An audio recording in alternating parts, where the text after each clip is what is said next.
खुलुमबाय Bodoland एंखं television studio आं हायनार सिगयारि दिनैनि गाहाय रादाबफोराव दङ। बिजनियाव बिपिएफ दोलोआ 20थि बिटिसि गोरोबथा सान खुंदों। प्रमद बर'नि बिटिसि सोरखारा बेंगुरा बादिसो सोलिगासिनो बुंदों रबिराम नार्जारि। तामुलपुराव पुलिसा 4 लांखारग्राखौ हमनायजों लोगोसे 7 गथ'साफोरखौ उदां खालामनो हादों। दाय गैयै खौरांगिरिखौ जोखोम खालामग्रा 2 पुलिस कन्स्टेबलआ सस्पेन्ड जाबाय। फैलानि बानबुंथि गोदानै दाजानाय फरायसा आफादनि आयुआ 6 दाननिफ्राय 2 बोसोरसिमल'। नगावनि एसपि आनन्द मिश्रखौ गुवाहाटी गाहाय मावख'आव ट्रेन्सफार खालामबाय। दानिया फैदो आबुं रादाबाव।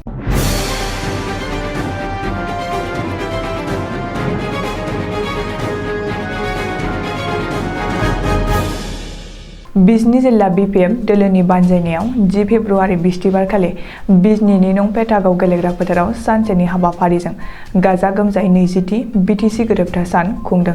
सिगां फुंनि 9 रिंगायाव आफादनि फिरफिलाखौ बिजनी जिल्ला बिपिएफ दोलोनि आफादगिरि रमाकान्त बसुमतारिया दैखांदोंमोन आरो बेनि उनाव लोगोनो मुंख्लंफोरनो बिबार बावनाय हाबाफारियाबो मावफुंजादोंमोन।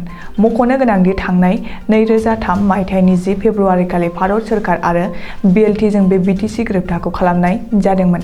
नोजोर होनो गोनांदि सिगाङाव बिटिसि सोरखारा बोसोरफ्रोमबो बिटिसि खुंथायनि जोहै बे 10 फेब्रुवारि सानखौ बिटिसि गोरोबथा सान फालिबोदोंमोन।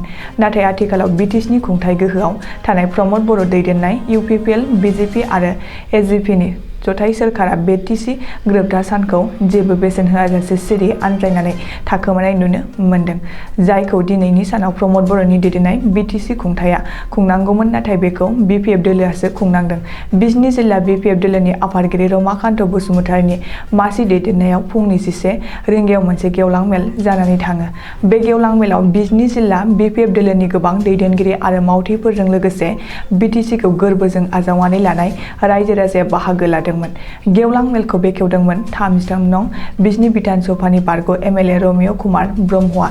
बे खाबुआवनो बेखेवगिरि रमिय कुमार ब्रह्मआ बुंदोंदि आथिखालाव कभिड-19 नि एसअपि थानायलाय जिल्ला खोलोबाव बिटिसि गोरोबथा सानखौ खुंनो लानाय जादों। लोगोसे जायफोर बिटिसि गोरोबथाखौ नेवसिदों बिसोरो लाजिनो रोङाखै आरो जेबो साननो हायाखै होननानै सोंखारिदों। बेखायनो दिनै बिपिएफ दोलोआ सा 500निबो बांसिन मुंख्लंफोरखौ मान होनानै बिपिएफ दोलोनि आफादगिरि हाग्रामा महिला नि दैदेननायाव बिटिसिनि गासै 10 जिल्ला कमिटिफोरा बे 10 फेब्रुवारि सानखौ बिटिसि गोरोबथा सान खुंनाय जादों। गसाइगाव जिल्ला, पर्बतजरा जिल्ला, क'क्राझार जिल्ला, काजलगाव जिल्ला, बिजनी जिल्ला, सालबारि जिल्ला, मुसलपुर जिल्ला, तामुलपुर जिल्ला, भेरगाव जिल्ला, अदालगुरि जिल्ला आरो मासबाद जिल्ला कमिटि बिपिएफ दोलोआ गावबा गावनि जिल्लायाव कभिड प्रट'कलखौ मानिनानै बे 20थि बिटिसि एकर्ड सानखौ जोबोर गाजा गोमजायै खुंदों। आथिखालाव प्रमद बर'जों दैदेनजानाय बिटिसि सोरखारा बेंगुरा बादिसो गुबुननि बैसाखि लानानै सोलिगासिनो दं आरो बिटिआरआव जेबो गैया। गोदान बथलाव गोजाम जौ सोनाय बादि सिगांनि थाखानाय बिटिएडिनि मुंखौल' सोलायनानै बिटिआर मुं होफ्लानायल' आरो भारत संबिजिरनि जेबो रैखाथि मोनाखै बायदि होननानै गोबां रावजों सोनाब क'क्राझार समिस्थिनि बिपिएफनि एमएलए रबिराम नार्जारिया बिस्थिबारखालि गसाइगावआव बिटिसिनि एकर्ड 20थि गोरोबथा सान खुंनायाव बे बाथ्राखौ बुंदों। गावनि थाखानाय मोन 16 आयदानि बिफानफोरखौ डिसिनो गथायनानै प्रमद बर'जों दैदेनजानाय बिटिसि सोरखारा आथिखालाव जेबो खामानिखौनो मावनो हायै जालांबाय। रायजो राजाखौ मोजां सिमां नुहोनानै दा प्रमद बर'आ रायजो राजाखौ थगायनो हमबाय होननानै एमएलए रबिराम नार्जारिया बुंबावदों। तामुलपुराव पुलिसनि गोख्रों सिग्रोमनायनि गेजेरजों 4 दुथांफोरखौ हमनो हादों आरो 7 उन्दै गथ'साफोरखौ बिसोरनि आखाइनिफ्राय उदां खालामदों। मख'जाथावदि निग्रिजुलि आरो अदालगुरि लामानि लावपारायाव तामुलपुर पुलिसा गोख्रोङै सिग्रोमनाय हाबा मावनानै तामुलपुर जिल्लानि भारत-भुटान सिमा ओनसोलनि गामियारि गथ'फोरखौ अरुणाचल प्रदेशनि 2 दुथांफोरा मोजां बुंनानै लांखारनो नाजानाय समावनो लामायाव हमनो हायो।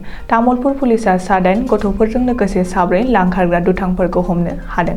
सुलुङाव मिथिहोनाय बादिब्ला तामुलपुर पुलिसनि आखाइयाव हमजानाय 4 लांखारग्रा दुथांफोरनि मुंफोरा फारियै सबिता प्रधान, जतिन कार्माकार, रामकुमार तामां आरो तेनजिन सुद्र होनना पुलिसनि सुलुङाव फोरमायदों। आथिखालाव पुलिसा बिसोर 4 लांखारग्रा दुथांफोरखौ एरेस्ट खालामनानै जोबथेसालियाव दैथायहरबाय होननानै मिथिहोदों। चिरां जिल्लानि बासुगावआव सासे दाय गैयै खौरांगिरि जयन्त देबनाथखौ गाग्लोबना जोखोम खालामनाय सानै पुलिसखौ साख्रिनिफ्राय सस्पेन्ड खालामबाय। मख'जाथावदि साननैसो सान सिगां बासुगाव पुलिस थानानि सानै पुलिस कन्स्टेबल प्रदीप साहा आरो LR बर्मन मोनहा इनायै खौरांगिरि जयन्त देबनाथखौ दाय गैयाजासे गाज्रि बुग्लिदोंमोन आरो थानानि लकआपआव सोनानै दोनहैदोंमोन। दाय गैयै खौरांगिरिनि सायाव गोख्रोङै गाग्लोबना जोखोम खालामनाय बे जाथायनि सायाव गासै खौरांगिरि गौथुमा दुलाराय आफां आसामाव सोमावसारदोंमोन। आसाम पुलिसनि सानै कन्स्टेबल प्रदीप साहा आरो LR बर्मनखौ आसाम पुलिसनि स्पेशल DGP LR बिष्णोया सस्पेन्ड खालामबाय होननानै खौरांगिरि मेल खुंनानै मिथिहोदों।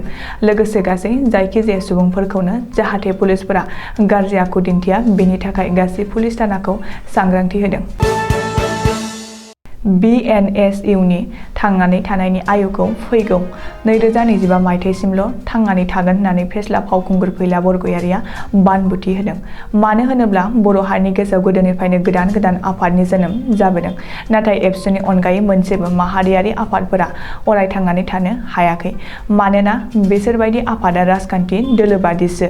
गोदान फरायसा आफाद BNSUनि आफाद दानायनि आन्दोआव सोरबा राजखान्थि हान्जानि आखाइ दं होनना मिथिनो मोननाय जादों होननानै सन्देह खालामदों फैलाया।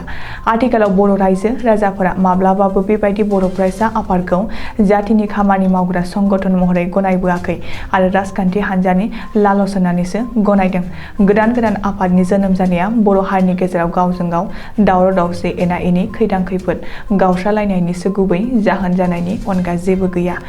गोदानै दाजानाय बर' फरायसा आफाद थामहिनबा BNSUखौ लानानै गोबां आफादनि दैदेनगिरिफ्रा BPF आरो BSUनि राजखान्थि हान्जानिफ्राय BNSU गोदान बर' फरायसा आफाद जोनोम जादों होननानै फेस्ला फावखुंगुर फैला बरग'यारिया गोदानै दाजानाय फरायसा आफादखौ गावनि रावजों सोंखारिदों। नंखाय एनकाउन्टार खालामनाय आरो नंखाय बिफाननि गनायथि गैयाजासे नगाव जिल्लायाव एन्टि नारकटिक सेल दानायनि दायाव नगावनि SP आनन्द मिश्रखौ दिसपुरनि नखर बिफाना हरखाबै गुवाहाटी उलुबारियाव थानाय गाहाय मावख'आव ट्रेन्सफार खालामबाय। मख'नो गोनांदि आसुनि दैदेनगिरि कीर्ति कमल बराखौ नगाव पुलिसनि एन्टि नारकटिक सेलनि SI प्रदीप बन्याया नंखाय एनकाउन्टार खालामनानै गावबो सस्पेन्ड जाबाय।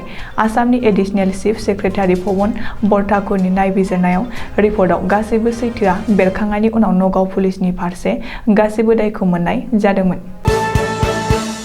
दिनैनि रादाबा एसेनोसै। गोजोन्थों।